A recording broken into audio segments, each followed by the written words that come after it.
gentlemen, good morning. Welcome to Good Morning Wrestling with your host Samuel Lyon on the Sports Jedi Network Heel of the Ring podcast, your morning fix on the world of pro wrestling. WWE Raw, SmackDown, NXT, TNA, AEW, Evolve, MLP with hot takes, reviews, rumors, opinions. Tune in, let's start your day by getting over and feel the force.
Please hit the like button, share and subscribe to our channel. Watch along with live wrestling events on Heel of the Ring playback app. Follow Samuel Lyon at SamuelEkPay7 on the X app.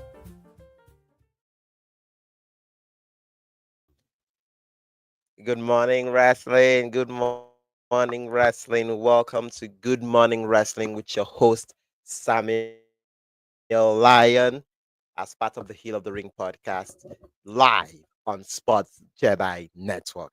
I'm so elated to be here this morning to bring this to you. I know this is not our usual time. I'm not on Tuesdays, but thank you to Sir Kev, the host, the founder, the man that holds down this place, the man that makes the lights here on the studio, keeping it very real here on Sports Jedi Network. Like, I'm so grateful. Like, today's one of those days, like, I look forward and I'm grateful. I'm grateful to be here. I'm grateful to be a part of this network. I'm grateful to be a part of this. And what a WrestleMania week we just had. Everything ended yesterday.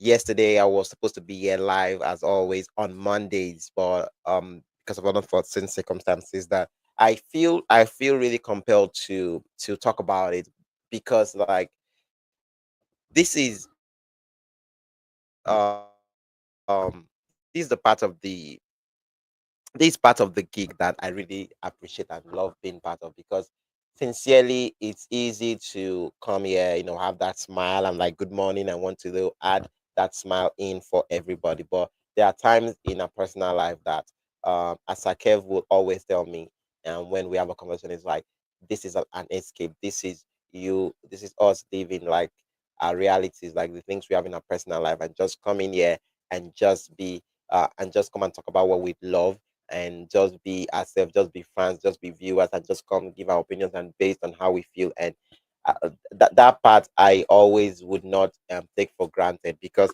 having something like this, having to be able to be here live in person, having to be able to come here and be a part of this is something that I don't take for granted. As I sincerely I don't. And it's very easy to come here and just bullshit everybody and just be like, oh, just come and phone it in. Like I've prided myself to always come in here 100%, not like 100%, like come in here wanting to be here, come in here wanting to make sure that I am here to give the show that you guys deserve. I'm here to give the show that you guys deserve. And I was really, really, really happy to have that conversation with him. Yes, I'm like, okay, so because of this, because of that, and everything, and he gave the grace to be like, yeah, okay, we would hold it down for you, but you coming when you feel ready. You coming when do you feel ready? I'm like, I'm ready to go tomorrow. I want to be here. And even today, he did reach out to me like, okay, are you good? Are you good? Can you sit? I'm like, yeah, I can do this. So having to be able to come in here and do this show and be a part of this show is one of those things I look forward to every week. And at one more day, like I'm going with the one more day theory. one more show theory. So if I could just do one more show, if I'm looking forward to one more show, like I don't have to sit down and plan out everything. I just have to like prep for the one more show, one step at a time. And I'm so honored and proud to be here. And I really, it's crazy. So I was listening to the Mel Robbins interview on Breakfast Club, and it got me, going. I'm always very um I'm always very locked in when it comes to like life changing. I know this has nothing to do with our Good Morning Wrestling, but this is just like the opening monologue that I was like, I'm not sure I would want to come in here and not, just share with you guys and not be real. And this is just me being real. Before we get into our wrestling talk and before we get into everything I'm about to break down here on the show, like I feel I need to talk about this. So I listened to that. I listened to that conversation.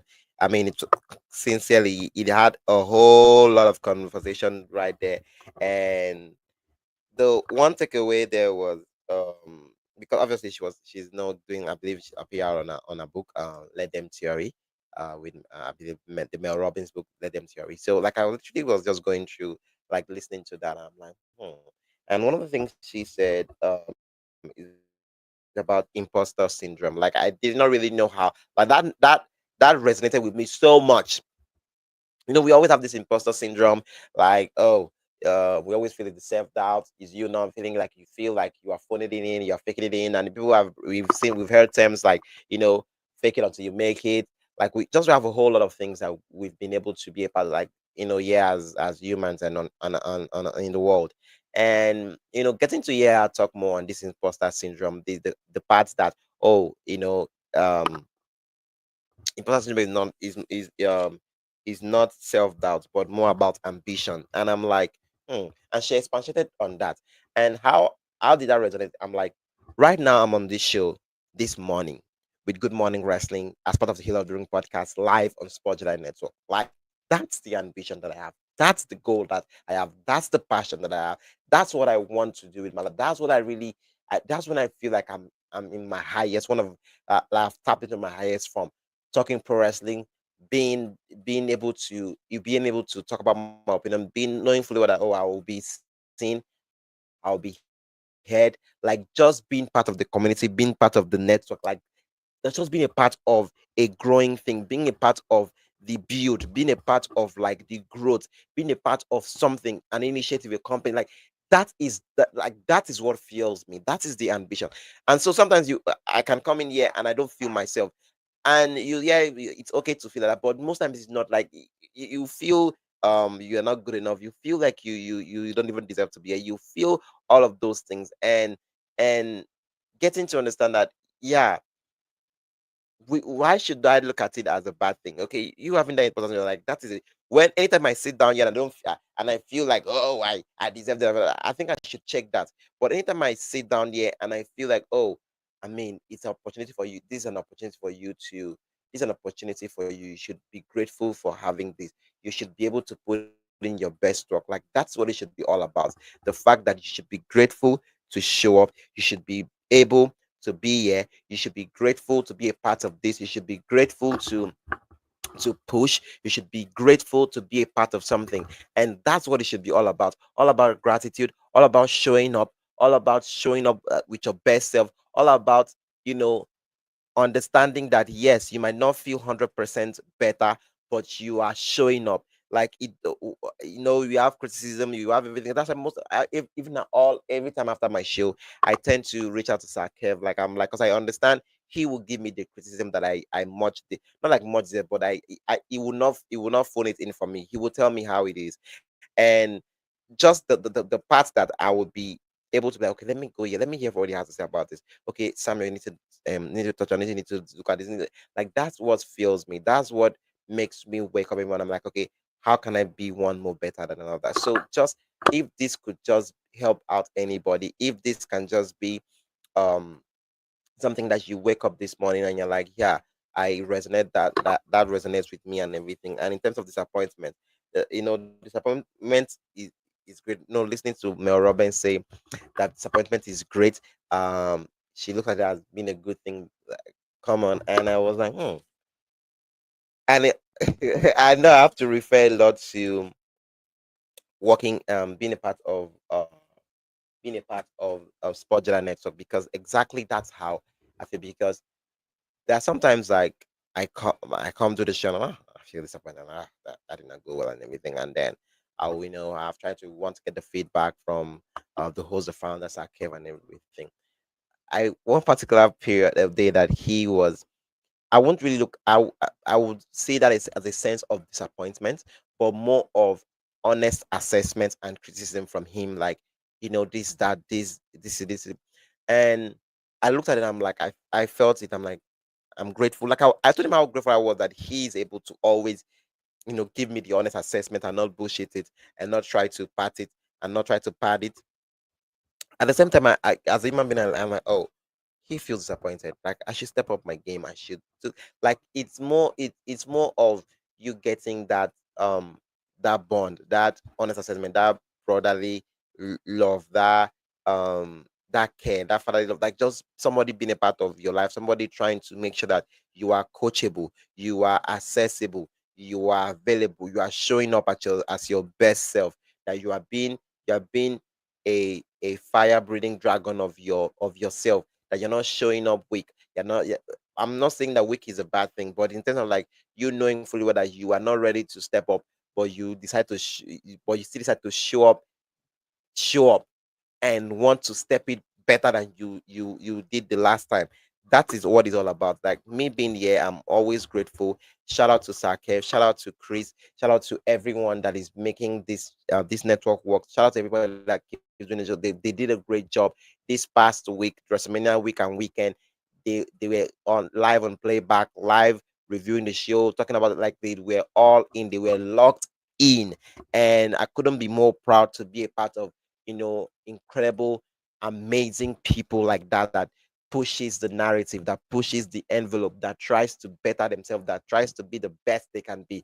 That is something that I as someone that is working with them, I'm so really proud to be a part of. And if you can take anything away this morning, with my with this monologue, is for you to understand that it's okay to not feel as if you are showing up great. It's okay to feel the imposter syndrome, but not to sleep on it, not to lie on it, not to revel on it, and just sink yourself so low, but to be able to say, okay, I acknowledge this, but I'm going to be the best version of myself, and I'm going to wake up, I'm going to show up the best I can be. And this morning, I am so glad to be able to show up and knowing fully well that I'm showing up the best version of me. This is the best I can give now, and I'm going to give everything possible to make sure that I show up well. I show up and I represent myself, represent the brand, and represent this show.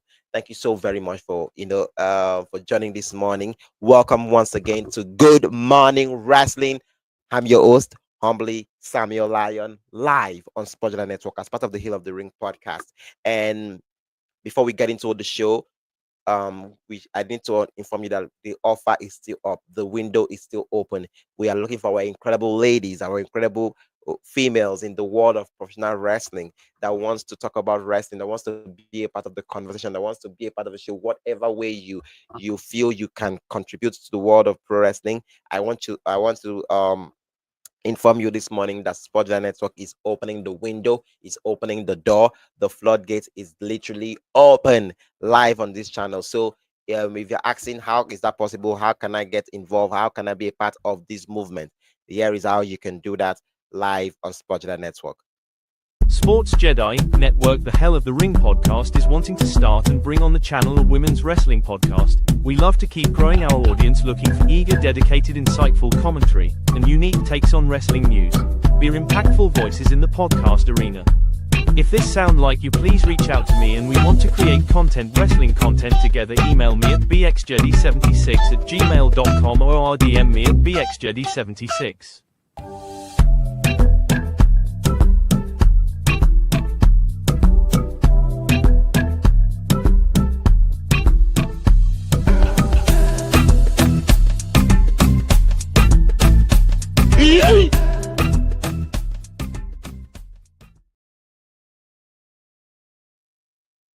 Hey, welcome back to the show. Welcome back to the show. Ah, Where do I start? Where do I start? Okay, I know we all. I believe if you did not see this, I know I am about to give you this. So WrestleMania is done. We are done with WrestleMania. The WrestleMania week is done. We got to deal with this. We got this to deal with.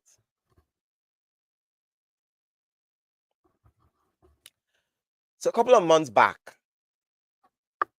I believe Dave Meltzer or someone, rumors were going on that obviously the new Rock movies was announced, like new shoots and things to do and all of that.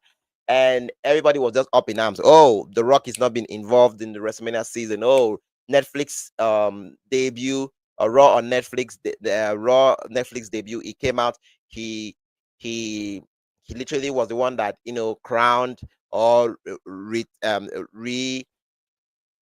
recrowned Roman as the tribal chief. He bought it up with Cody. He's drinking tequila, taking shots, and all the PR move and everything, kissing up to Cody, and everybody was up in arms. I'm like, I don't understand. Him crowning Roman, he has bullshit the story. The match we all wanted, that fans did not allow us get last year. We had the opportunity to get it back. You gave Cody something a year before, after Raw, after WrestleMania. You gave him something. We did not know what was that. We later realized that it was the a month ago that it was the Rolex of his dad. You told him not to break your heart anymore. But here you are, cuddling up to him, kissing his ass and all of that shit. And we're like, what is going on here? Like, did he just bury the two biggest story that we all have been waiting for 1 year? You left and we forgave you. We said, okay, we'll get you back WrestleMania season, WrestleMania 41 season, and he did not show up. He showed up Raw on Netflix and did all the kiss ass. And then all the backlash, all the craziness, all the loudness from the audience, only for him to show up on NXT the next night on CW Network and then say we should shut our mouths. And I use we because if you talk to the viewers, if you talk to the IWC, if you talk to the fans, I believe I know for sure. I don't believe, I know I'm part of those people because I am a viewer, right? And then he said, shut your mouth and enjoy the ride The Rock is taking you on. Okay, fine. We had a back. Okay, well, we don't know what you were talking about. Fine. We left that, right? And then came Elimination Chamber in Canada. One of the greatest moments in the history of my wrestling fandom. He did that, right? John Thornhill, Cody say go F yourself. Cody say he's not working with you, he's not selling his soul because he's already sold it to us. And we had that great moment, and no Rock, no Cena for almost 3 weeks, no Travis Scott for almost 3 weeks. Not as if it matters, yeah, but I mean, come on. That and then you don't bother to even show up for the entire build. John, he did not even mention. John, he did not reference you. John did not even say anything about, like, is he working with you? Is he not working with you? What is going on here? What's not going on here? Led up to night 2 of WrestleMania, which we're going to discuss on this show, right? I know Sakev and the boys handled it, but I'm going to give my opinion on that, right? He did not even bother to show up. Cena says he's not giving us anything. Is that what we got at night 2? Basically. But you not showing up, you not being a part of this, and that's to say that's to bullshit to tie the loose ends that you said. Or some there was one tweet that got viral where somebody asking this what we are hearing, are you literally going to show up for WrestleMania?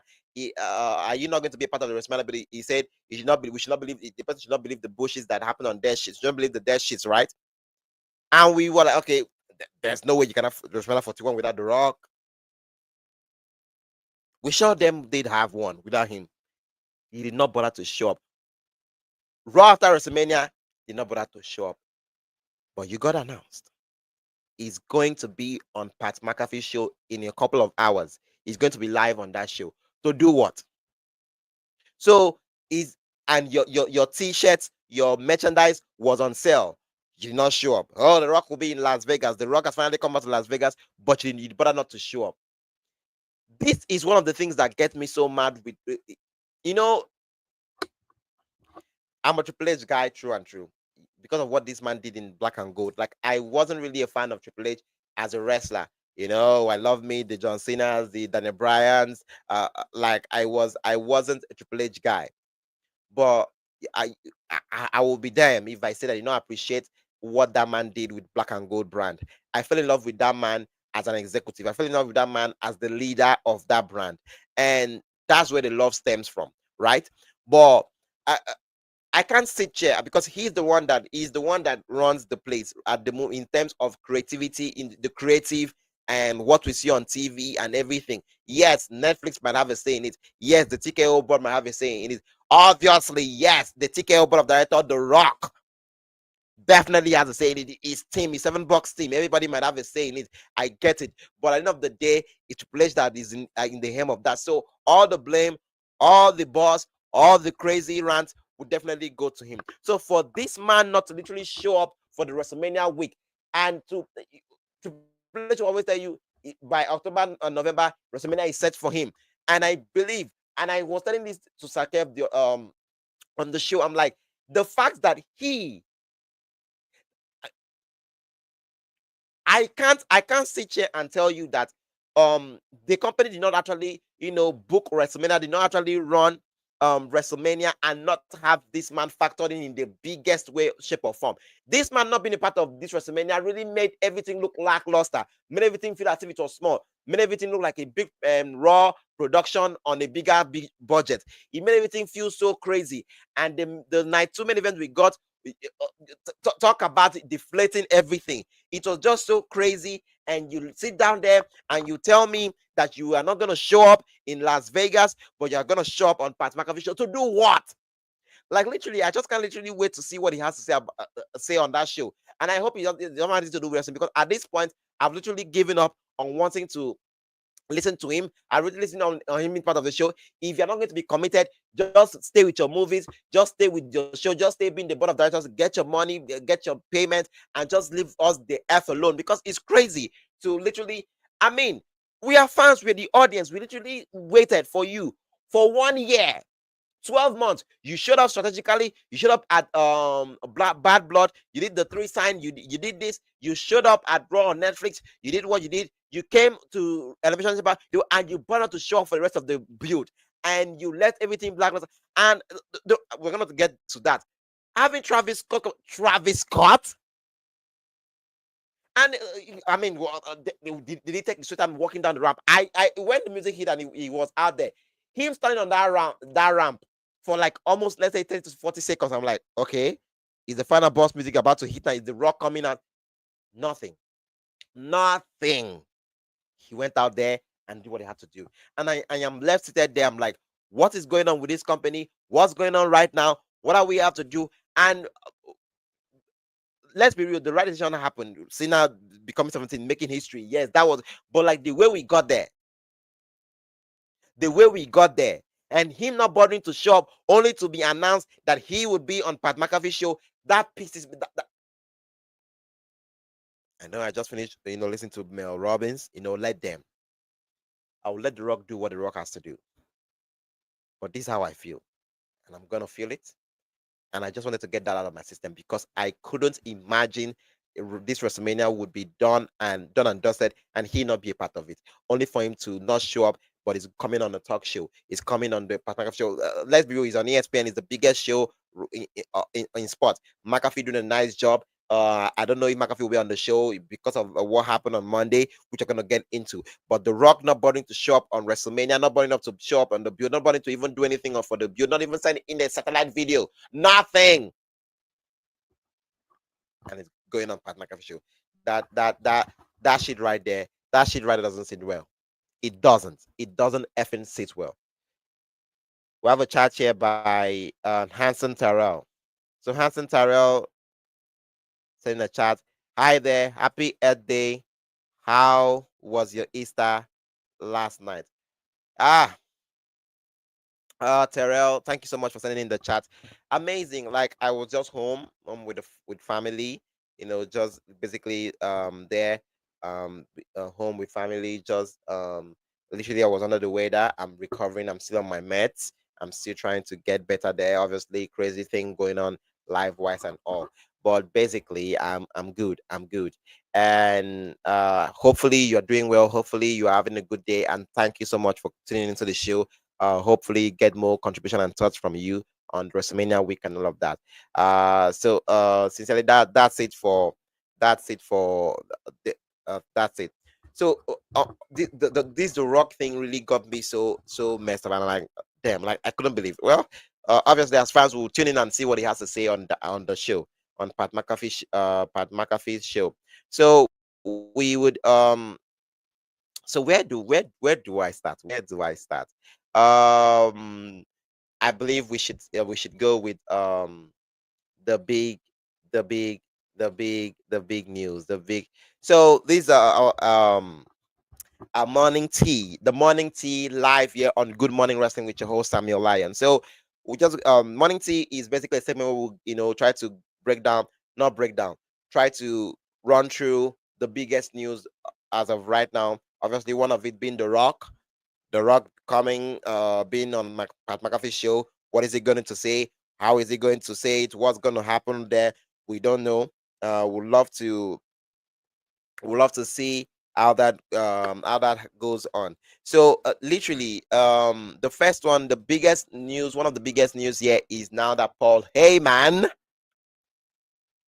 Braun Breaker, and Seth freaking Rollins are teaming up. I mean, are we having the our generation's dangerous alliance? How much of this is the Rock part of this? What's going on here? How can we?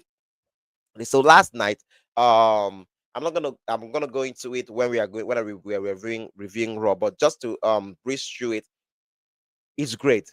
Breaker lost his IC title. Um so you're like, it goes up from here. Gunther lost, it goes up from there. I will get to it and to see what. So like, it was, I mean, that picture, that graphics you saw there with Heyman, like Heyman Heyman should be studied. I mean, Heyman should be studied for being the greatest, the greatest um mind in terms of creativity, in terms of advertisement, in terms of marketing, in terms of live um ladder movement, in terms of staying relevant. And this will get me to the WWE Unreal that's coming on Netflix. Like, if you've seen the teaser for the show coming on the series coming on Netflix, like, it's not my cup of tea. Like, I'm like, oh shit, are they really trying to, like, opening the Pandora's box too much for not for me? I can watch it and not really be cool, but just be cool about it. But I'm more worried about those that have shit to say about our industry, have shit to say about our fandom, have shit to say about we being fans of pro wrestling. So it's things like this, it shows like that will literally push that narrative out there. And I'm like, how do you defend it when everything is just so out there and everything? But at the end of the day, if you are not moving along, if you're not evolving, if you're not putting out content that is trendy, that is the cup of tea as of this age, this era that we are in, you will literally you get passed on. Like, people will move past you. And obviously WWE is one of those companies that want to literally not want to, they are one of the companies that have literally, in terms of like, how do we keep on our toes down? How do we move alongside the evolution that is going on in the world? They are the number one. Like, you look at them and like, that's how you do it. And that show will literally be but for me, I'm like, I was like, oh, I mean, come on, the curtain is just peeled back, like being mic'd up. I know Eman addressed that on Pat McAfee show when he was on yesterday, and he really gave really two bits. Obviously, you saw from Pat McAfee and the boys, everybody was like, we don't know if that's a good idea and everything. And it did really pass out the note. I'm like, okay, and I'm like, I mean, we are kind of like feeling like the old guys, kind of like, oh, so back in my day, MF is not your day anymore. Like, this is the new era. These are what the new kids want. This is what the industry wants. This is what we are being paid millions to produce. And so if we are asked to do something so that we can get more exposure, we can get more this thing. Like, are we going to sit back and like, no, we're not doing that? they'll give it to the next person. And my God, they would do it. They will take the deal. So these are not wanting to miss out on anything. Like no one wants to miss out on any money. You know, they love them. They love them some greens. So like, but sincerely, that was it. So on the graphics that you see, the man Becky Lynch is back. The man Becky Lynch is back. She turned on Lyra. I mean, Lyra was Lyra 2 belts as of Sunday night. By Monday night, she was Lyra 1 belt, and Becky did not even take that lightly. And I'm like, it came off so. mm, we're gonna talk more on that when we review our Raw. Um, on the poster you see Liv Morgan, obviously Liv Morgan, and it's crazy. I saw the stats. I'm like, wait, I'm hearing Raquel is like a 17. I'm sorry, not 17, not me with 17. That's for John Cena. The Raquel is 7-time tag team champion. Like WWE, that's crazy stats. But together I believe they are 4-time tag team champion. Yeah, I mean, is it Liv Morgan and everything? So, but yeah, they are tag team champions at the moment. So they took back their titles yesterday. An incredible match. We're gonna review that. And you could see that the man Miro, the man known as Miro, the Redeemer. Screw that. Rusev is back. So Rusev came back last night, and what a crazy ovation! I need to really listen back to that team song because I'm like, I don't know what was that, but yeah, Rusev is back on the show. Rusev is back. Rusev will be is back on Monday Night Raw, and we'll talk more on that just to brace through. And yeah, the last part of the morning tea you see on the graphics there, Randy Orton and Joe Hendry. So on this show we literally we are booking. I believe it was one of our from our chats on the show on Friday, I believe, sending a chat like how would you think will be Randy's opponent and how will you do that and everything, and we booked out this grandiose scene of having Rusev debut and everything. But looking back, I'm like, that would have been a very shitty move. Why would it be shitty? Because why would it be shitty? Because sincerely, for Rusev, that will be him taking a loss, and he's just coming back, and you cannot give Randy a loss and everything because of like the story going in with Kevin and all of that craziness. So he has a lot of animosity built in and all of that. So you need him to have that with and everything. And like I was literally surprised. Like I was surprised that Joe Hendry, like they went with him. But like looking at the numbers, looking at the views, looking at obviously the company recorded a 1.1 billion views across all social media platforms. Like that has to be the contribution of what these guys did on that show, and with the coming of Joe Hendry. So it's like it's just so crazy looking back and all of that. I'm like, oh damn, like that was amazing. So that's it for our morning tea. That's it for our morning tea this morning. So before we get straight back to the show, I would remind you of what we as a network we are doing, and we want a great female presence here on the show. And how do you know Sports that? Jedi This is how you Network, the do that. Hell of the Ring podcast, is wanting to start and bring on the channel a women's wrestling podcast. We love to keep growing our audience looking for eager, dedicated, insightful commentary and unique takes on wrestling news. We're impactful voices in the podcast arena. If this sound like you, please reach out to me, and we want to create wrestling content together. Email me at bxjedi76@gmail.com or RDM me at bxjedi76.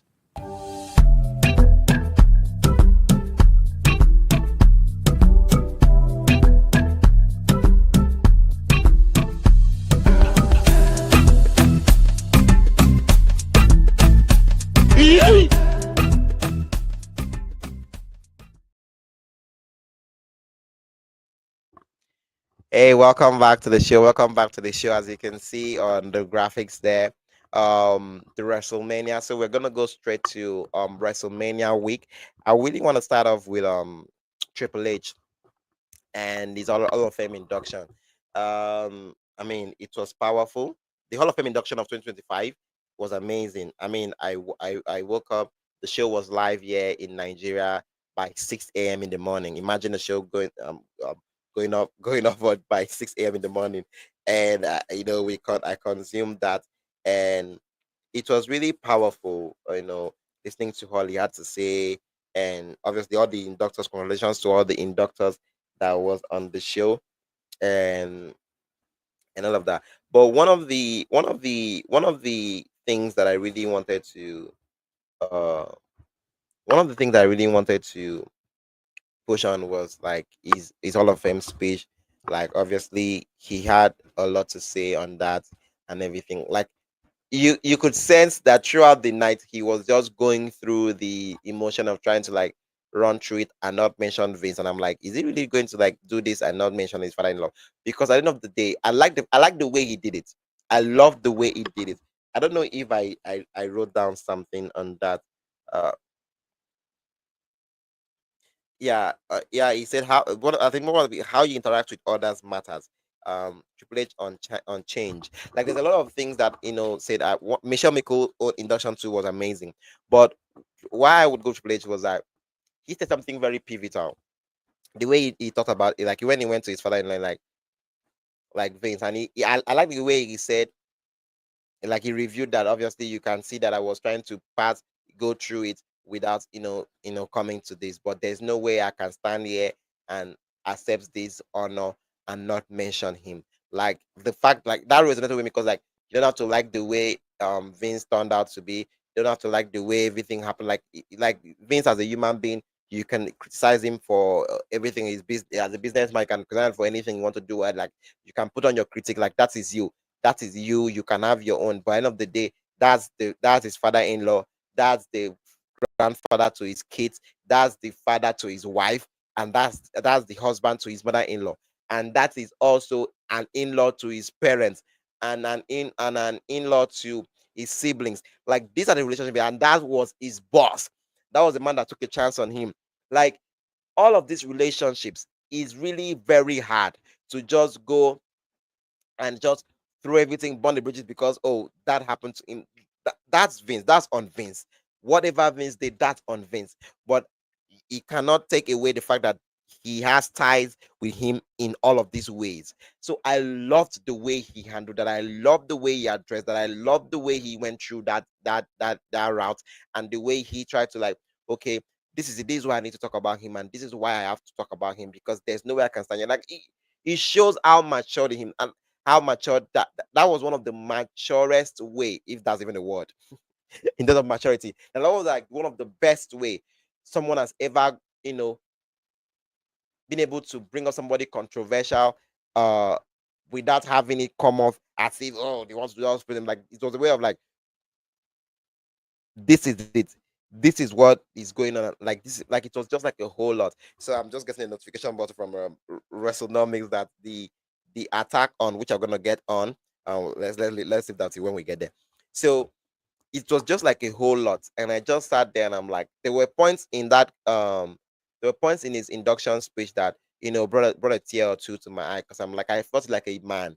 I'm like, what would I do if I was in that position where like you I don't know what to do. I can't choose. You have to choose between you know, because you can't even say anything. You can't even like obviously with the cancel culture we have right now. Like we are not trying to downplay or downgrade all of the things he's been accused of or everything. But at the end of the day, that's his father-in-law and everything. So it was just like a whole lot and everything.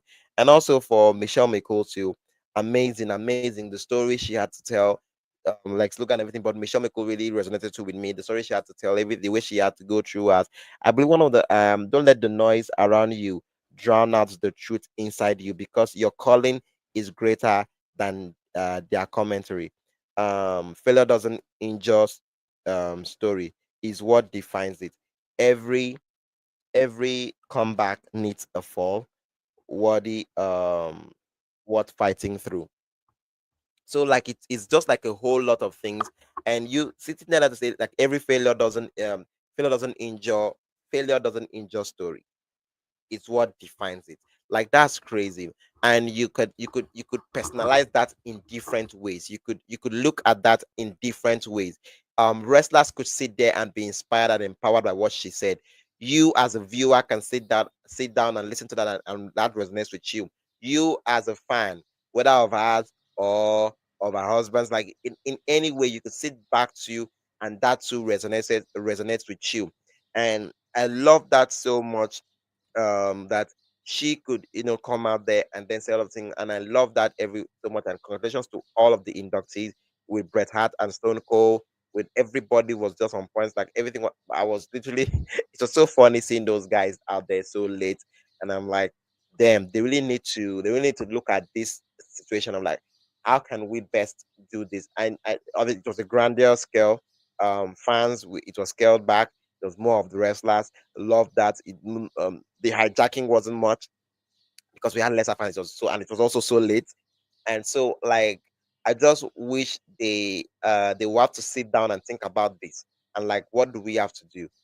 Is there a possibility where the Hall of Fame ceremony happens on Tuesdays or Wednesday or even on a Thursday night? I know their partnership with TNA, and them not want to mess with that, but I believe there are ways to go about this that it can be very easy for the audience. I mean, imagine a world where at least even on a Wednesday, obviously, I think are they going to say because they are going in direct competition with AEW? It's not as if like they are looking for viewers, except um and there's no way that they can. I say maybe a streaming platform wants to pick up Hall of Fame as a 1 year streaming thing. Like, oh, we pay for this. We want to be the one to pay for it and stream it. And like, obviously, we're giving to it. We, the international audience, like me, Ninja, was able to watch it live on YouTube because it was being given to us there. So is it like they're trying to work a deal where they need to get that because it need obviously they made it a standalone thing this year. We appreciate we appreciated that, but at the end of the day, it still needs to be on another day because it's crazy waking up by 6 a.m. Not even waking up, yeah, waking up, staying up later, SmackDown, waiting for SmackDown to end by 4 a.m. over here, waiting extra 1 hour plus to wait for the show to begin 5 and everything, and you still have to watch Stand and Deliver a few hours from now. Still have to wait for night one. Still have to wait for the post show. Still have to wait for. My God, like I literally was like today I was able to get in some a couple of hours of sleep because even more than I was, you have to do that. You have to take my notes. You have to do graphics for the show. You have to prepare for the show.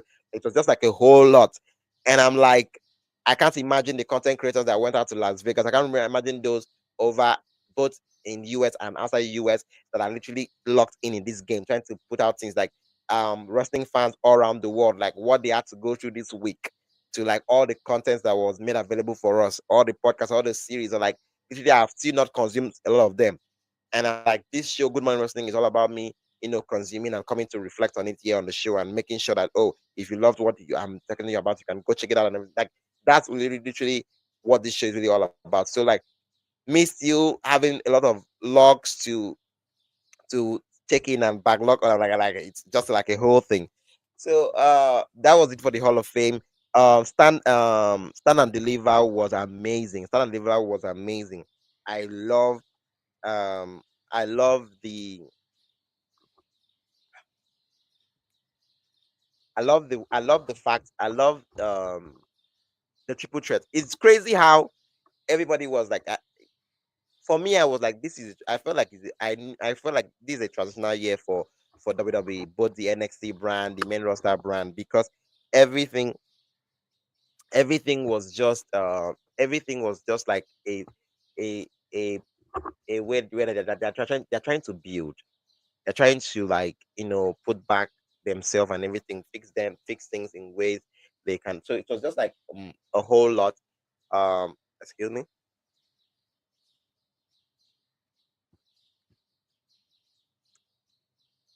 This still Good Morning Wrestling live here as part of the Hill of the Ring podcast here on Sports Network. Shout out to Sakev, shout out to Chris, shout out to everybody that's trying to do the best they can do on this network, make this network one of the best. And please don't forget to like, hit the subscribe button, turn on the notification bell so that whenever we are live on, we put any content out there, you can see it. And also, please follow us on all social media platforms at Sports Jedi Network. And of course, we're also live on Playback. Get your Playback app. Search out Spotify Network so that you can join the crew, join us when we are watching the shows live. We'll be live tonight. I believe Chris will be live tonight for NXT. And so for the rest of the shows of the week, we were live on we streamed live for Monday yesterday. We streamed all weekend other shows. We were live too on Playback. So get all the help. Try to get all of those on. We love you. Thank you so much. If you are here this morning, you can chime in the chat. You can also send in your chats, your thoughts, and your listening on everything we are addressing here on the show. And please don't forget to like, subscribe, and turn on the notification button once again. This is still Good Morning Wrestling with your host Samuel Lyon. live on Sport Jedi Network. So like back on the show, one of the biggest things that happened this week was okay, yeah, I was talking about the triple threats, like all the triple threats matches, all the multi-man matches. We had a lot to say because we were like, it's a whole lot. Like how can we deal with this, what's going on there, why is everything feeling so cluster f, like it's just like a whole lot of things. And I looked at them like, it's a transitional year for these people, they're trying to make everything. And it's so funny that all of the triple threat matches, both the NXT with Javon Evans, Trick Williams, sorry, Obafemi, a guy, the women's triple threat matches, incredible job done by Rhea, Bianca, and Io. The main event night one for CM Punk, Rollins, and Reigns. My God, all of the triple matches cooked.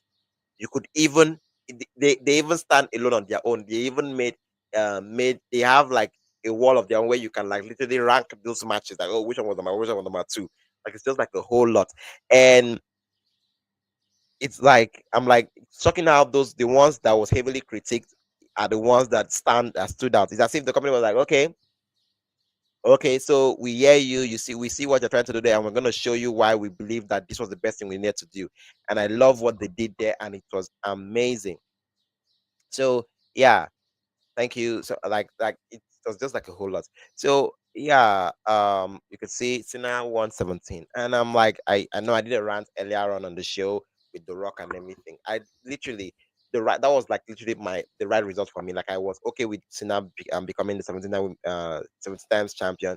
I'm like, but the way we got there, like we got this is where it gets so f up because yes, he said we are not gonna get anything, right? And boy, did we not get anything. But at the same time, like, could can you not just try? Like, it was just so basic, color enable, tie up. I'm like, this way is also get trickish because you're like, Cody, after what this man did to you, everything should be on site. Everything should be on site. We're having message chats coming here. Hello, by Anita Man. Hey, Anita Man. Welcome to the show. Welcome to the show. We love hearing from you. Love to get your thoughts and opinions on everything going on WrestleMania weekend. And whatever, chime in, whatever you want to say, you can put it out there. We'll display your comments here, and we'll try to address it the best way I can.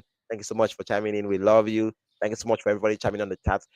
Keep bringing them in, and don't forget to subscribe and like and share and spread the word. Thank you so very much, Anita Ann. So back on the show, yeah. So like basically, I'm like, we didn't just try. Like everything was just so crazy. We got the you see on the graphics there. We got the John Cena treatment for WrestleMania 28 when he lost to The Rock. He had that sit down there on the ramp and like his life is effed up. Same thing we got from Cody WrestleMania 39 when he had to sit down and I'm like, really? Like my life just on to like clock just hit midnight for me. Like it's just so crazy. Like all of that moment, like I would love that, but the way we got them, like but that's cool. It's been 2 days after all of this happened. Like I'm over that. Like I'm just like, what next? That's what we are looking forward to. But in that moment, I'm like, really, the one part that got me so pissed off was Cody was with the belt, like and Cena was begging, and I'm like, this man brutalized you, and you are good guy. What use that belt and that man f that man up. Like you wanted him to do that, and he just did nothing and was nothing but a. That was what he was. Nothing but a. I'm like, damn, really? Like, like I was so pissed. I'm like, that man can't do that to you, and that's how you let it go. Like it was just like a whole lot of it was just like a whole lot of emotions in that matter. Like that was it, and boom, like it was crazy. Anita Man sends in the chat here, Jey Uso is my champion. Yeah, basically we were getting there. So we had Gunther and Jey Uso. One of the like the match they delivered the best way they could. Could there have been more, obviously, but sometimes let it go. One part that got me was like I needed like I thought we were going to get colored. Like I thought like going to be bloodied. He blooded your brother. He bet in your brother's blood. I thought if there was a match that needed a color in their match, it should have been this, and then the Sinners match. But we got nothing. I mean, come on, you is what it is. But Jey Uso is champion, and what a great moment! What a great thing for what a great thing for so we have a chat here by Gary Ritat. Cody got robbed. I hate Cena. Man, I feel you.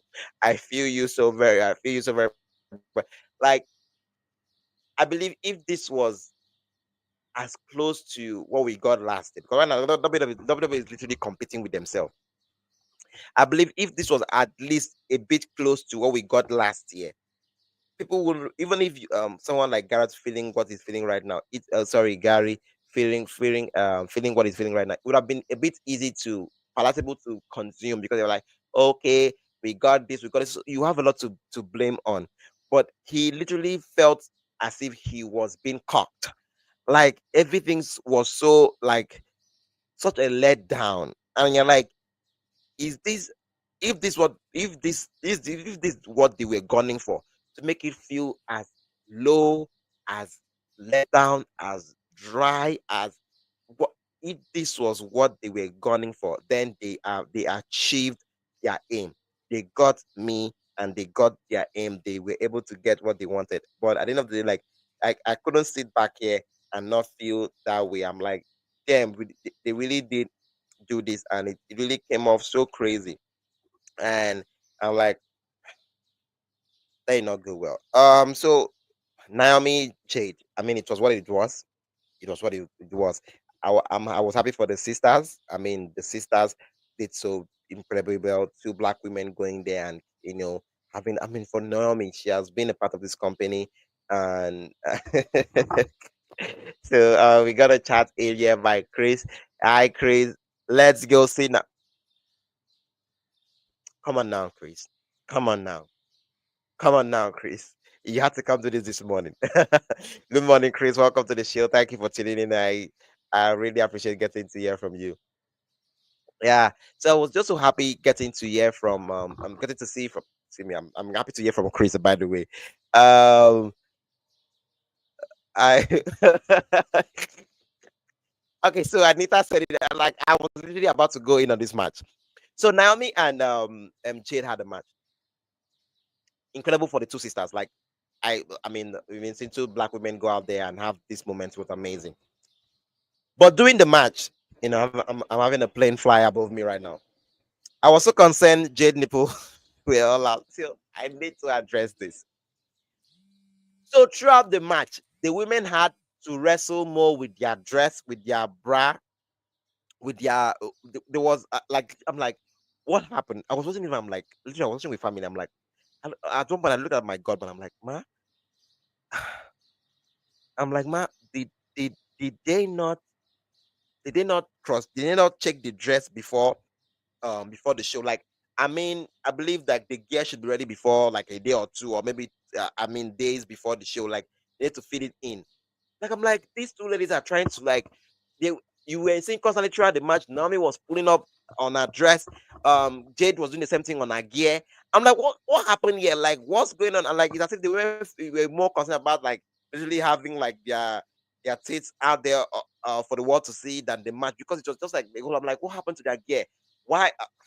It was just so much, and I was so concerned for them. I'm like, oh my goodness, the last thing they need right now is somebody wrestling, and then this thing pop. Oh my god, can it not go any worse? It was just like so crazy to see all of that, and I'm like, damn. Well, everything was okay, everything was handled, and we got what we got, and yeah, and Jade came out victorious. I don't know how I felt about that. I'm like, that felt like more of a Naomi win. A big shout out to Tiffany Stratton. I mean, they're different. I don't know what happened there. Like they sandbagged themselves. Like it was just a whole lot. I'm like, definitely one of Charlotte's worst match for me at WrestleMania. I'm like, what happened? Like, what's going on? Why can't they just? But I'm like, I'm grateful the right winner won, the right person won. Tiffany still champion. Amazing there. Also, we saw Dominic. I mean, Dominic effing Mysterio. I couldn't wait to come on here to talk about this. When you talk about hard work, when you talk about growth, when you talk about day one, he, Dominic Mysterio, is the day one.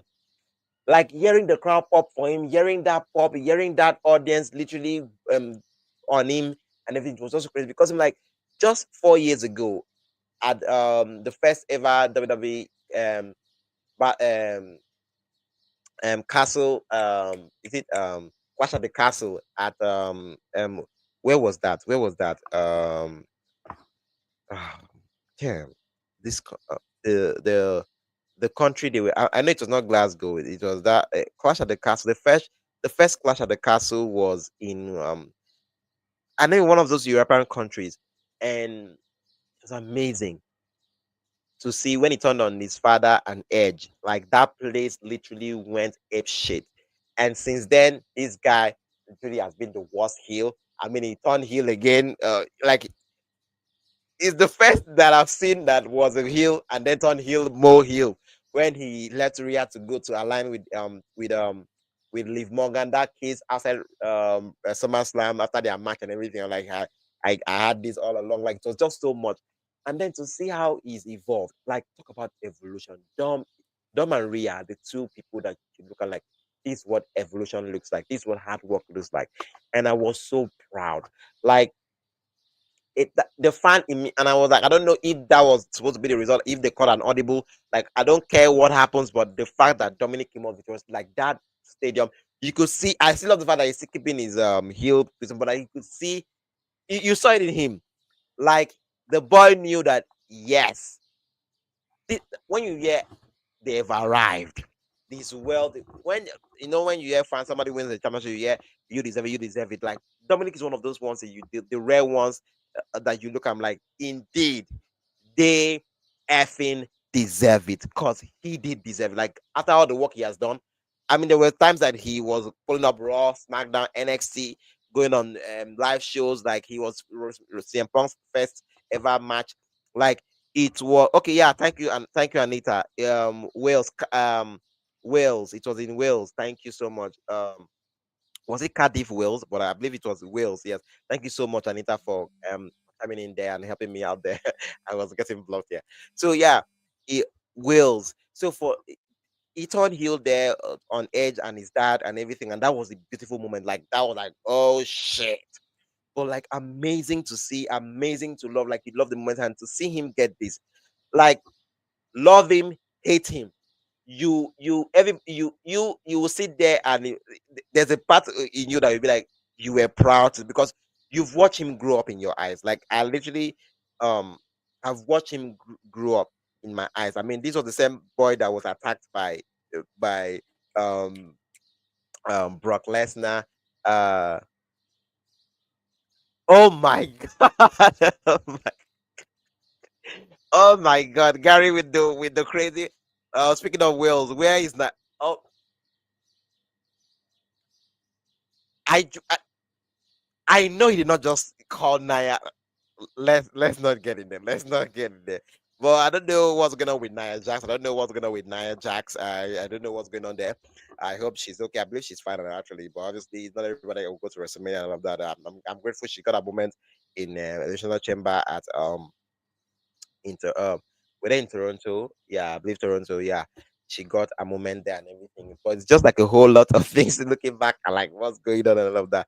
So yeah, really, really proud for Dominic. Proud of Jay. Like there was a stat that came out that it was only I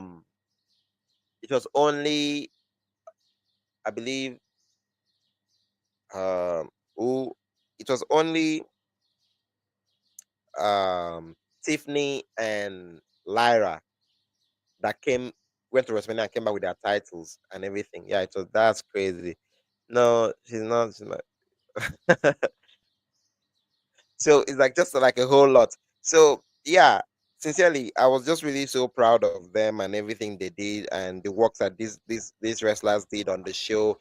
And Cody's no more champion. A lot of people are know even LA Knight, like a incredible moment for Jacob Fatu with winning his match too. Like you could just sit there and like a year ago, like this year made it 1 year since he came in and he's already champion, winning his first WrestleMania match And I looked at like Solo has been with this company for almost 5 years now, and it's just been a part of WrestleMania. He's never had a WrestleMania match, and I mean, Jacob is that one star that you see that they know what they have in him, but they don't want to pull the plug because he's hotter than anything you could imagine. So they're like, oh, we need to keep him on that pipeline. We need to slow build this thing. We're not going to just blow the load off.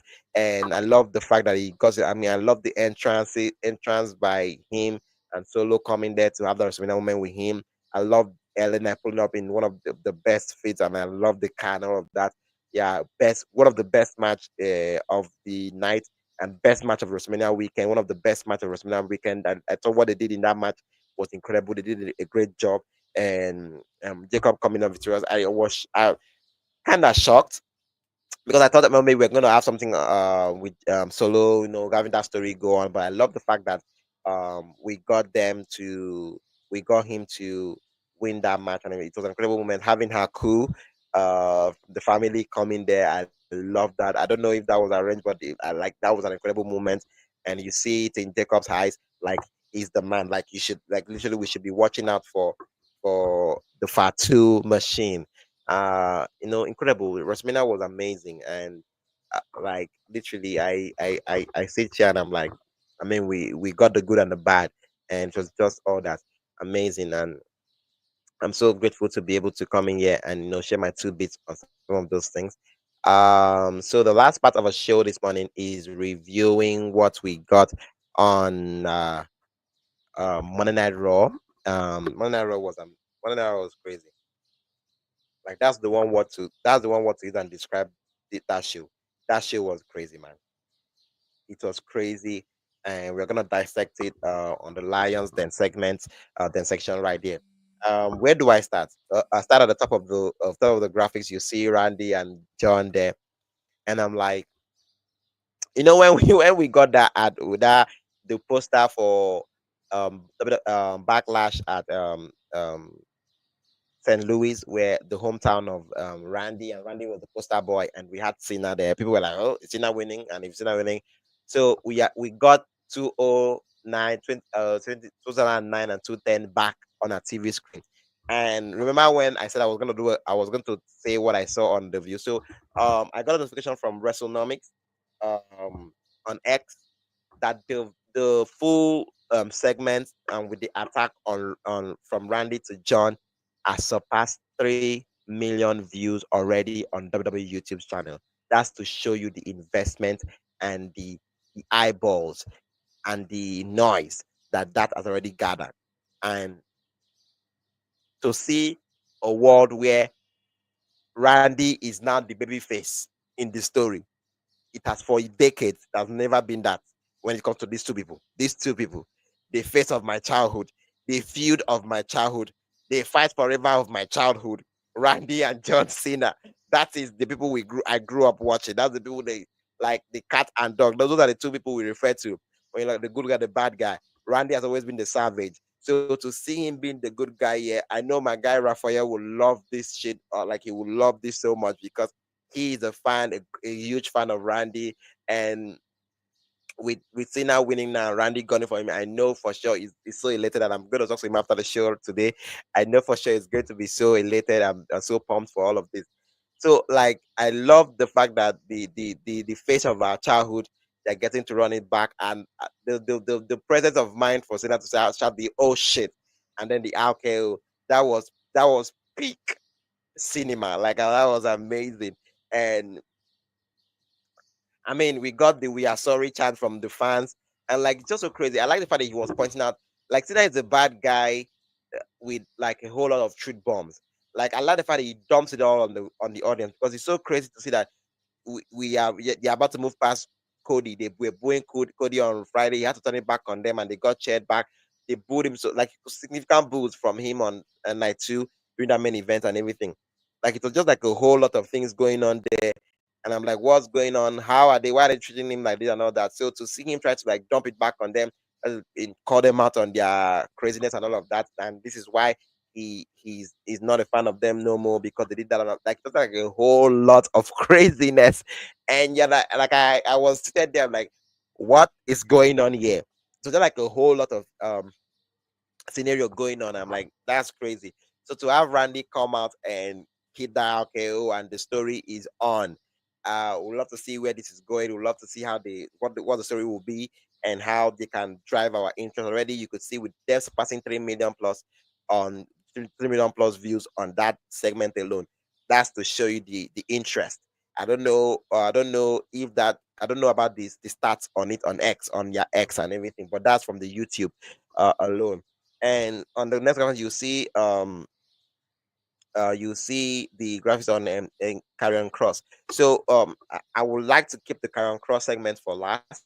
That's really where I'll end this, but I would love to go straight to this. You will see Sami Zayn. So Sami Zayn came out to Sami Uso. Sami Zayn came out to congratulate Jay on his incredible win and how much how proud. Like I love the moment because you know the story. You've been there the past 4 or 5 years with the bloodline, everything that happened with that company, with that alignment and that family bond, and how Jay never liked Sammy, how he grew to love Sammy, how they grew to like he just like the story of brotherhood and growth and evolution and change and pushing narrative and making breaking glass ceilings. That's the story here.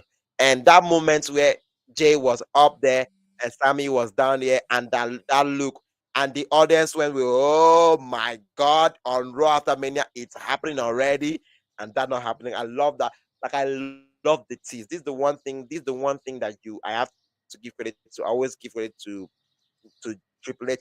He knows how to keep those nuances. Try to keep those little bits. So by the time it hits, you would be ready for it. You would know that they had it coming. You understand? You would appreciate it better. You know that oh shit, that person had it coming, and I love that so much for Jay. And the moment on the graph, you see on the graphics there, the three men hugging with Jimmy also coming out and having the Yeats fest and everything, and them hugging. Like he brought you back that memory of like the bloodline. What those people had to go through, my dog, my Uso, my your Usi, all of that. Like he gives you that pandemic feel. Or like like literally we went through a lot. Look at them now. Like look at us now.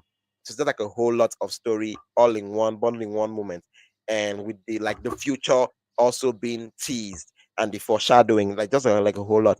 Also, JD McDonough came back, and you could see there with Finn Balor having eyes on Dominic Mysterio's championship, the New Day and Karrion Cross. I mean, it, it's crazy. Still on Karrion Cross, we're gonna talk more on that. We had the women evolution, the women segment too. Rhea Ripley, Julia, Roxanne, Stephanie Vaquer. Talk about looking so good in blue. Like Stephanie makes blue look like gold. My God. And the Bukati segment on Stephanie's match is worldwide now. It's on Netflix. It's worldwide. Obviously, it's always on Netflix because of the CW and also like we're watching it on the international market. It's just like a whole lot of things. Like just seeing her grab EO and EO. So shout out to EO too. And then you see how the fans are like, we get it like Michael acknowledging it on the commentary, like it's just like a whole lot of things. Like it was crazy, it was amazing, and that was beautiful. Like I loved every single bit of that for them. Yeah, so we have a chat. I'm trying to always make sure that I have eyes on the screen to see who's sending in chat. So Connie Lingard is saying greetings everyone. Hope all is well. All is well. Thank you so much for chiming in. Thank you so very much. We love you. Raw last night. Did you enjoy it? Yeah, I did enjoy it. Like literally with what we got on night two with that main event, literally taking the steam out of everybody. Like they needed to swing in heavy on night or on this night, like it needed to. And Triple H did acknowledge on the post show that I believe it was Michael Cole that acknowledged on Pat McAfee's show that a lot of surprises were coming in.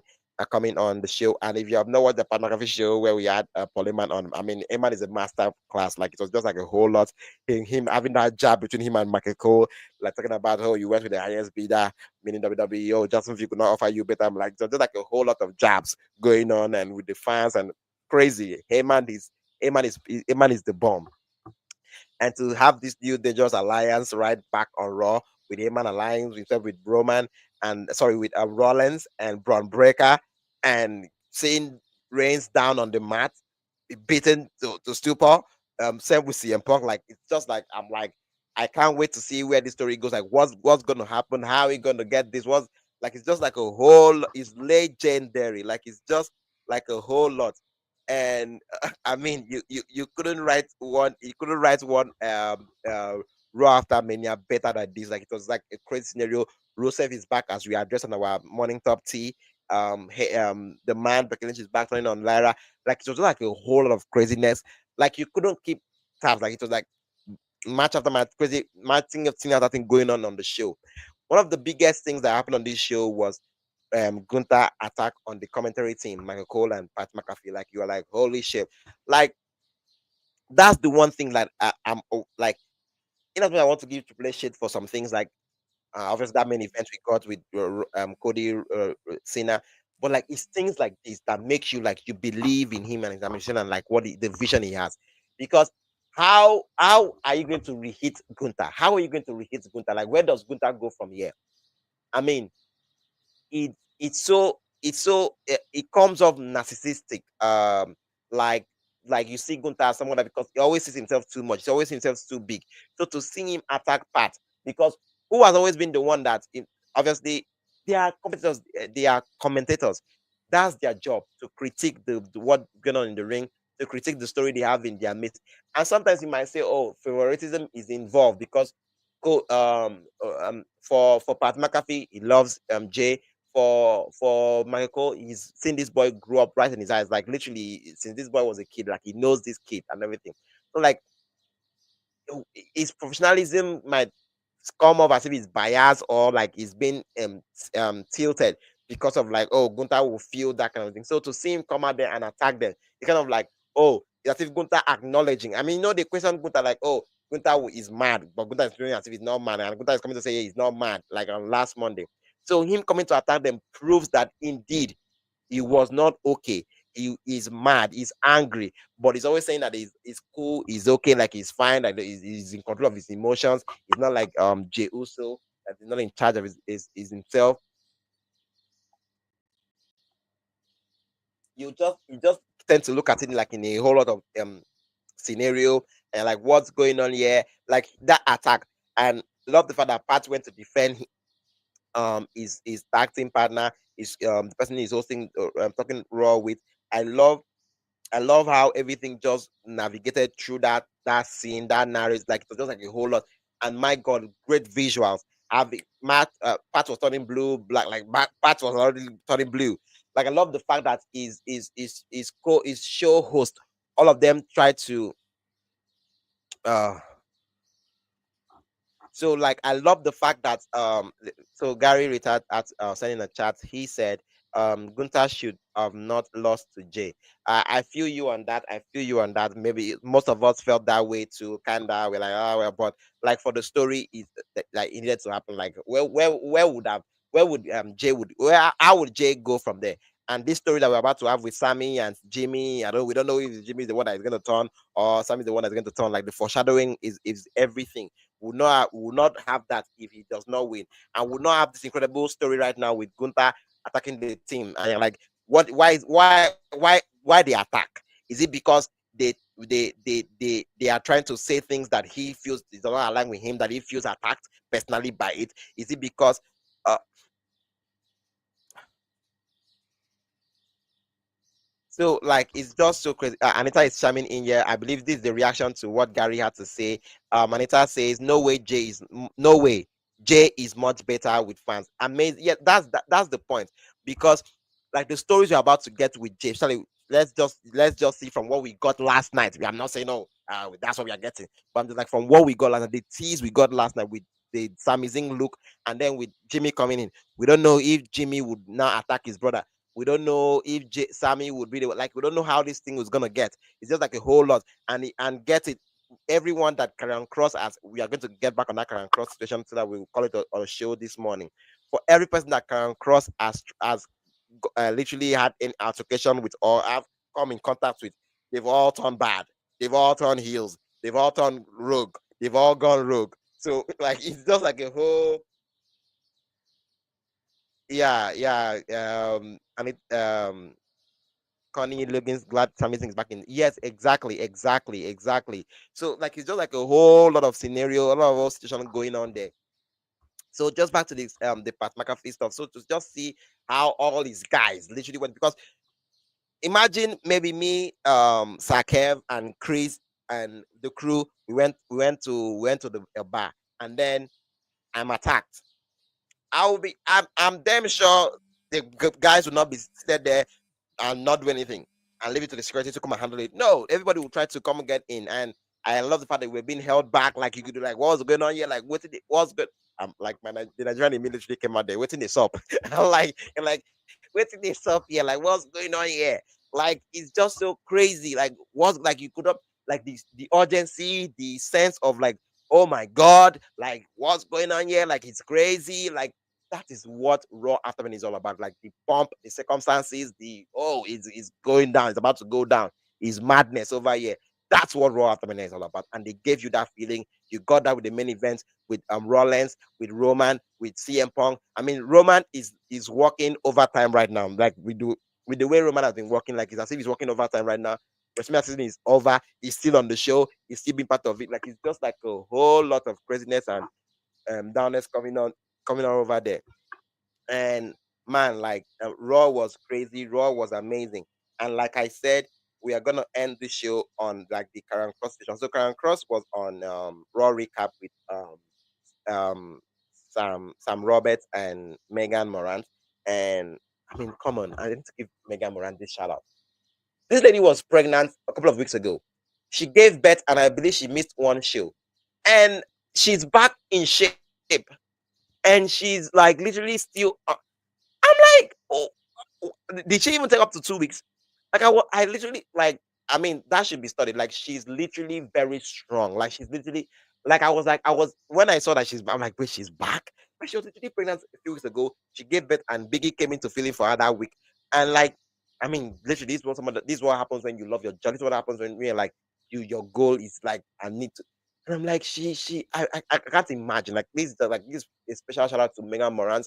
Like, I mean, come on, like you are a champion, you are a mother, you are a living, breathing legend to me. Because to me, like, I can't imagine coming back to work, being back to work in like just literally giving birth in like let's say 2 weeks or a week. I'm like literally like damn.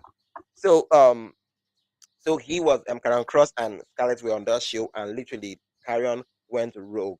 Carrion was like literally on the literally Carrion was, and like if you look at the graphic, you see him with AJ, that one of the biggest pop. Carrion was the man, and they didn't even put him in the audience. They kept him backstage all through the night, and literally every time he was on screen, it was the biggest pop you could see. And I'm like, my God. So like it's amazing to see where this goes. I'm just trying to like um pull the footage so we could listen to it. If I know most of you might have watched it, but literally to break it down and like how do we feel now?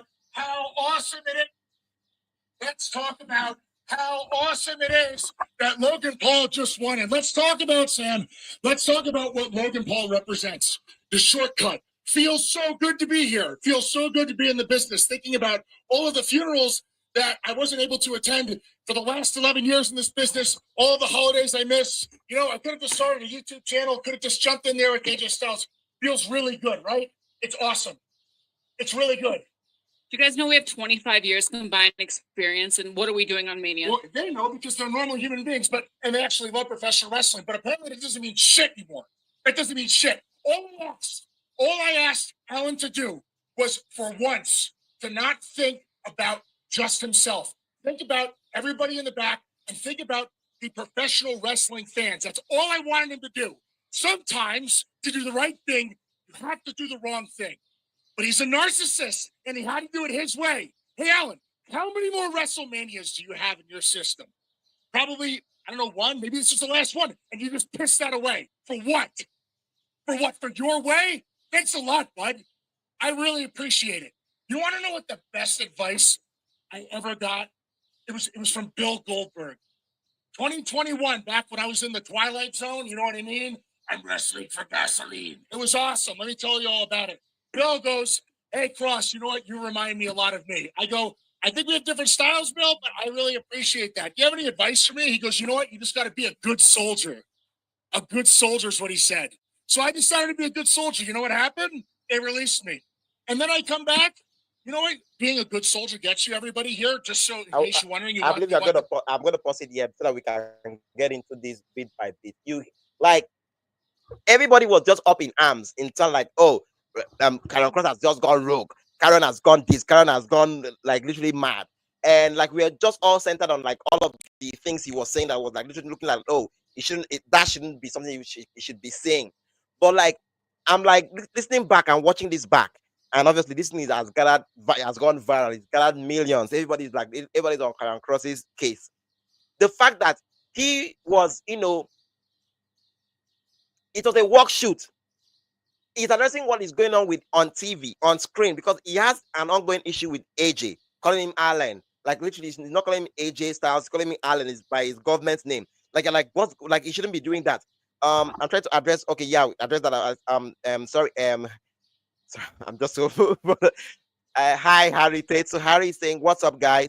Cross might be gone from the W. What do you think?" I don't think that I'm about to address that. So like a whole lot of things are like, okay, it's trying to like it's kind of like a work shoot because it's addressing AJ, addressing what's going on TV, addressing the fact that he was on WrestleMania trying to help AJ, addressing like he feels so crazy now, pulling the curtain back and saying like sometimes you have to do the wrong thing to get to to be able to get the good thing done. Like it's just like a whole lot. You're like, what is it? What is you have the what is going on here feeling?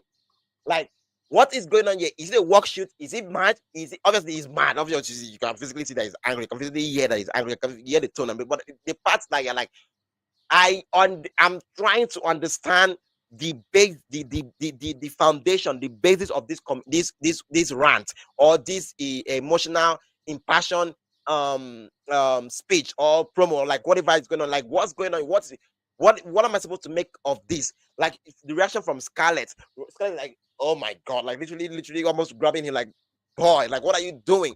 Like it was kind of like a mixed, like you know it was mixed feeling, emotion, but you could not like is he supposed to? Did he get the go ahead? This is where the whole thing, like as if you rip off a band-aid, like what's going on? Did he get the go ahead to go do this? Like you don't just the fact that you can't figure it out, the fact that it comes up so crazy, made it so much real, and it went viral because people were like, what is going on here? And like a lot of people resonated with me as a fan, as a viewer, and also as a human being, because you hear things like, "Oh, go out and be a good soldier." I mean, someone chime in and say Goldberg sucks. I mean, obviously, but like in terms of like you hear things like that where some things are not going well for you, or like you feel as if you're not being respected enough, you feel as if your advert is not being recognized, you're not being validated, and everything, and you're like, "Oh, this you need to, you need to keep doing it. You need to keep like." Like it's just like a whole lot of craziness, and you're like, what's going on? Like, how am I supposed to take this? Like it's just like a whole lot of scenario, and you're like, as a fan, like a person, you're like, what's going on here? Like, how can just like this promo, this crazy speech, this craziness, like it resonates with us so much. It went viral so much, not because like, oh, it's Karen Cross, not because like, oh, it's like a work shoot, but more of like, as a human being, you get it. As a human being, you feel it. As a human being, you understand what it means to be on the sidelines, to not being recognized, to not being like it's relatable. That's the one what I'm looking for. It is fucking relatable. I know it's morning over there, but I'm like, it's relatable, and you could feel it, and you can see that this man was was physically and emotionally and mentally drained, and he's still like, let's listen to the man so we can call it a show. The back scoop here. Being a good soldier gets your times cut. Being a good soldier means that people come up to you and say, "Hey, you got any great ideas?" Yeah, here it is from Charlotte. No. That's a little too great. We're looking just for good ideas. That's for those guys over there. That's what being a good soldier is, okay? Being a good soldier is coming to your hometown where you cut your teeth, we got started, and not being on the card. It's all about viral moments now. That's what it's all about. Viral moments. Well, Guy, Everybody's been telling me that I got to become undeniable. And as soon as it happens, they ignore it and they shut it down. I never asked to wrestle Randy. I never asked. That happened organically, and you ignored it for a viral moment. And good on Joe. Nothing against him. But you ignored it. And the crowd told you exactly how they felt about me on SmackDown when I was eliminated. And you ignored it. Become undeniable. My ass.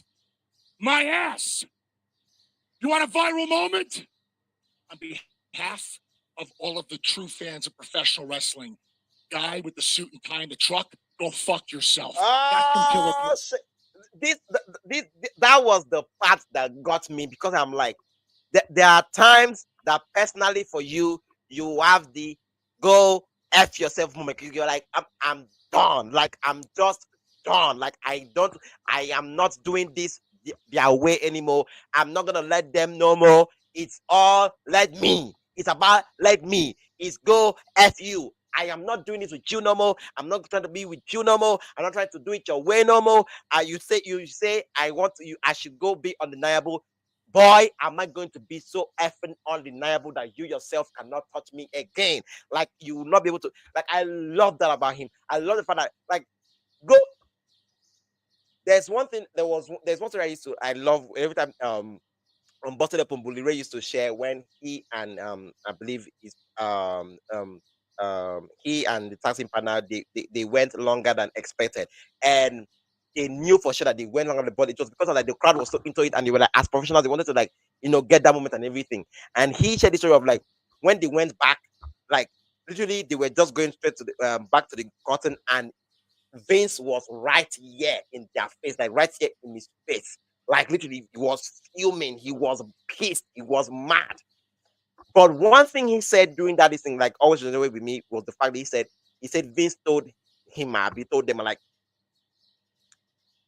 don't ever, don't you ever try that next time and go over time on my TV. But if you do, make sure it's as good as what just happened. That is the part that gets me. That is the part that I am now like, it's crazy, it's massive, it's mad, and I'm like, that is it. That's what it's all about. It's all about that. If you are going to have the go F them, I am doing this my way, you better make sure that your way is the best way possible. Your way is the best you can pull up. Because if you're going to have it your way and it comes off short and it comes off crazy, then you have yourself to deal with. So I love the fact that they did that. I love the fact that it went that way, and I love this. And I'm like, I couldn't, like, there's no possible way you could end this show better than having that kind of impassioned promo. And it's on this note that I'm like saying thank you guys for joining me here on Good Morning Wrestling live on Sport Jedi Network. It was amazing. It was an amazing time to have you guys on here with me this morning, to be able to come share all these things, all this passion with you, to be able to come in here this morning to be a part of this show with you guys. Thank you for everybody that chimed in.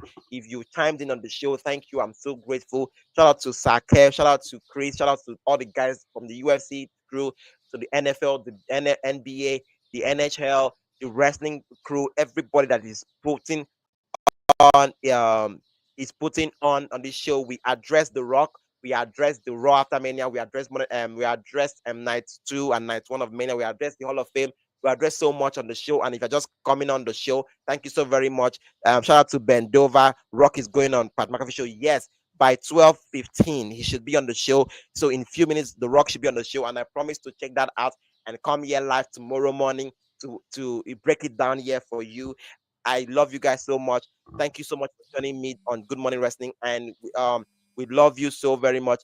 Are you going to react to it? I want, yeah. Are you going to do a react video? I want to hear your thoughts. Yes, definitely. Bend over. I am going to do a reaction to that to the podcast today on Pat McAfee show. I'm going to do that reaction tomorrow. So please, by 10 a.m. Eastern Standard Time, please join the show Good Morning Wrestling, Good Morning Wrestling live on Sport Journal Network. I'm going to make sure that's the first thing we're going to address on the show tomorrow. So to Bendova, to Meru, to Gary Raytard, to Anita Men, to Connie Lingus, to Henry Tate, to Chris, to everybody that has chimed in here, to Hanson, to everybody that has chimed in here on this show today. Thank you so much. You guys are the reason why I get to do this. I get to pull myself out of anything that is going on with me, to pull up and be able to show up for you. Thank you so very much for joining me. Shout out to Sake. Shout out to everybody that has been a part of this show. I love you guys so much. I can't wait to come back here tomorrow morning to give you guys the best show that you can have here on Sports Jedi Network. Well, thank you so much. This is still Good Morning Wrestling. I'm your host, Samuel Lyon, and this was Good Morning Wrestling live on Sports Jedi Network. See you guys tomorrow. I love you so very much, and thank you so much for joining me.